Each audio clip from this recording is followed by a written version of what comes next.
Some people get really uncomfortable talking about the disappointment of not reaching a goal, especially if it wasn't followed up with another success story or achievement or some ways to ease the disappointment. Or maybe it gets reframed, my goals became different. But what if you genuinely wanted to do something, but it just didn't work out? I feel like my story is a mixture of the two. And today I want to talk about letting go of a dream of mine, which is gentling wild Mustangs. The timing of this seems more than appropriate going into the new year. I feel like I've been in a season of transition. I just renamed and have been redirecting my channel and putting out a series of videos with topics that are kind of heavy. They've all been leading to this video, and I really just want to get it out, put it to rest, and leave it behind. I did feel like it was important though, because this is the real reality TV, I guess. Very boring, huh?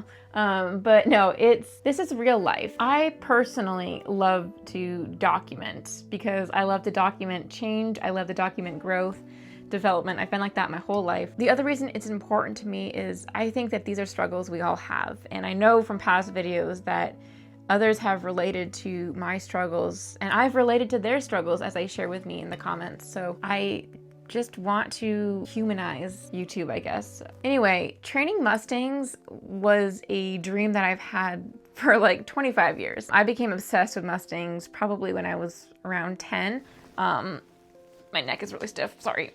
This is a Mustang I did when I was 11. In a paper I wrote about Mustangs. When I was a kid, I learned about Mustangs. I think it was through several documentaries, including the one on Cloud by Ginger Catherine's. There was another one that was on a channel we didn't get, but my friend's mom would record it on a VHS for me to watch. And there I learned about the history of the Mustang and the controversy and how the population is managed by the Bureau of Land Management. And every year they're rounding thousands of these Mustangs up, placing them into holding, and that these Mustangs are available for adoption. It became my goal to someday adopt a wild Mustang. Over the years, horses were in and out of my life. I always held on to that dream. When I was about to turn 30, I just remember stopping and thinking, like, when is this going to happen? Like, I feel like I keep saying someday, and it kind of hit me that as time was passing, someday never got closer. It was always like, oh, someday I'm gonna do that. You think, oh, maybe in 5 years. That 5-year mark comes and it's like, uh-oh, we're not any closer here. I started to realize that it wasn't going to just fall into my lap. Not that I thought it would fall into my lap, but I kind of thought that I would have life a little bit more figured out or something. When I turned 30, yeah, it just really hit me.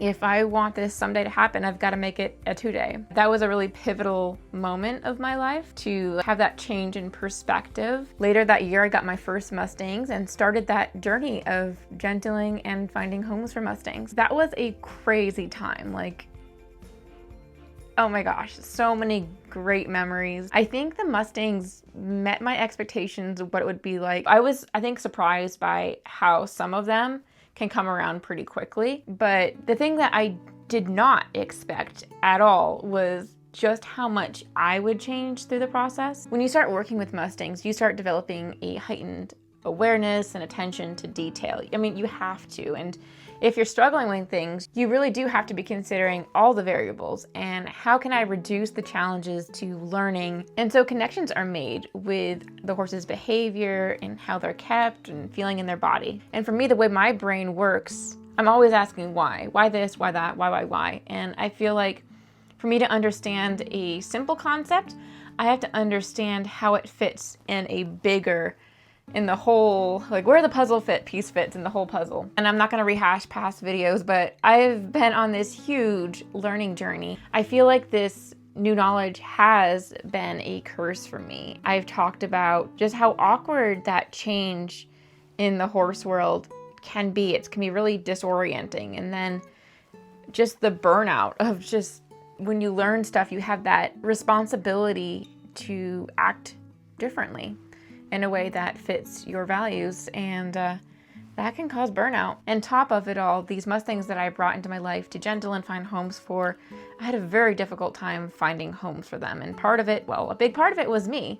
As I was changing, I really wanted to find homes that aligned with my philosophy, and then it was just so much effort trying to list horses and sell them. I just really didn't like it. It's not that I can't say goodbye to a horse, because I feel like I can but it's just the selling process that it's just so difficult. Yet it was something I still wanted to do. Even though it's been 3 years since I brought my last Mustang home, like that's how long it's been, 3 years, I've still had that hope of, okay, well, when I find homes for these Mustangs, then I want to get the next Mustang and do the process over again. That was something that I have been continually hoping for. And over the years, I've had a lot of challenges. I've pivoted over and over again, trying to find sustainability, still holding on to that hope. And I went to Mustang adoption events to film and continue to do what I could do to promote the Mustang and provide information on them. And do you know how hard it is to go to a Mustang adoption event when you technically could adopt a Mustang, like you're approved to adopt, but to not? That's very hard. Actually, just this past year, I finally got a horse trailer that meets the adoption requirement. So it's eligible to pick up a wild Mustang. But when I got it, I felt like the joy was a little bit muffled because I was starting to come to that acceptance that I don't think I can do this. It's like, I don't want to sing the song, but too little too late. It was just kind of I don't know that it will serve that purpose that I had hoped. And I have been so burnt out that I feel like I'm at the point where I could go to an adoption event and not even be tempted because I just can't. So even though I did just sell a Mustang who will be leaving in the spring, I'm not going to be getting another one. And I feel like I'm letting go of that possibility. The truth is I have discovered new interests and I am really excited to explore and share these new topics. But at the same time, another truth is I tried really, really hard to make this work. I'm disappointed that it couldn't. Yet at the same time, I don't know that the dream that I had is even possible in this reality where I've kind of come in my journey as a horsewoman. Knowledge really has been a curse for me, and I've come to realize maybe what I wanted to do, maybe it's just not as simple. It's definitely not as simple anymore because when it's been hard. I'm in a kind of a hard place thinking about that. And it's not like this is new news. It's not like I've been actively adopting Mustangs, though I've wanted to, but for the past few years, I have been holding on to that hope. Well, maybe when I downsize, I could do it again. Maybe I can get another one out of holding, work with it. And it's exhilarating. If you've ever worked with a Mustang, it's a wonderful experience and it changes you. And I love it. And I really would love to do it again. But like I said, I don't know that that exists in my reality. First of all, the physical, mental, financial responsibility that comes with it. And then being the one responsible to find a horse a good home. And then having, your values that you want to find the next home to be aligned with. And it's just far too much of a burden. I don't see myself doing that again. And it's disappointing. Like, I can't lie. It's disappointing. While I do have new goals, that is very disappointing to me. And never say never. Like, I know things can change. I know life has its twists and turns and things can drastically change really quickly, but I just don't see it. Unless I win the lottery that I don't play, maybe someone writes their name incorrectly and I win. Or I don't know, something big would have to happen. But right now, my mom asked me what I want to do when I sold these horses.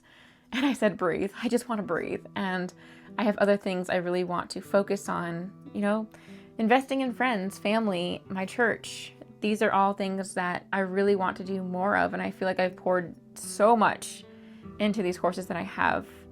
It's just been too much. And the other thing I've come to realize is, I really wasn't making much of a difference. I made a world of a difference for 7 different Mustangs, sure, but it's a drop in the bucket.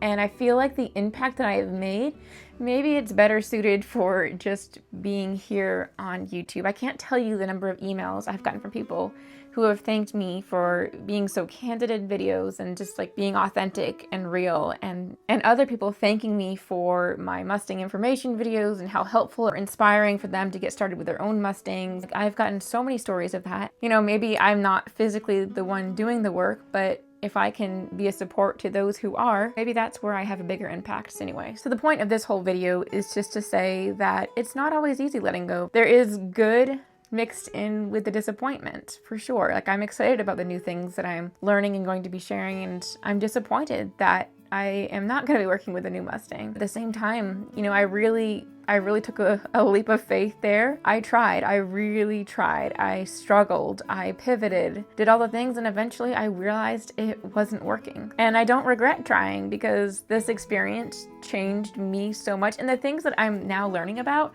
I would have never been exploring and learning about if I hadn't done all this. The other truth I've really leaned into is just how God is sovereign over all of this. And none of these twists and turns, while surprising to me, none of them were surprising to him. And I feel like this year has been a year of growing in my ability to trust God. And that's been a huge source of finding peace when things are really hard. And like I said, yeah, this isn't earth-shattering or anything, but I can't tell you, like, letting go of that hope and maybe even that pressure of me wanting to do it again, just holding on to that, letting that go, it feels really good. It feels really good. Anyway, going into the new year, I hope that my story was helpful to someone. You know, sometimes I think it is really encouraging to hear someone else's story who's going through it. Like right now, like I'm still struggling. I'm still in this season of burnout. I'm exhausted. You know, you guys are kind of going with me through this journey, and I so appreciate you guys. Like, I feel like I've just really grown in appreciation for just like the kindness that you guys show me, and it's just been really sweet. So thank you guys. You're an awesome community, and yeah, Happy New Year.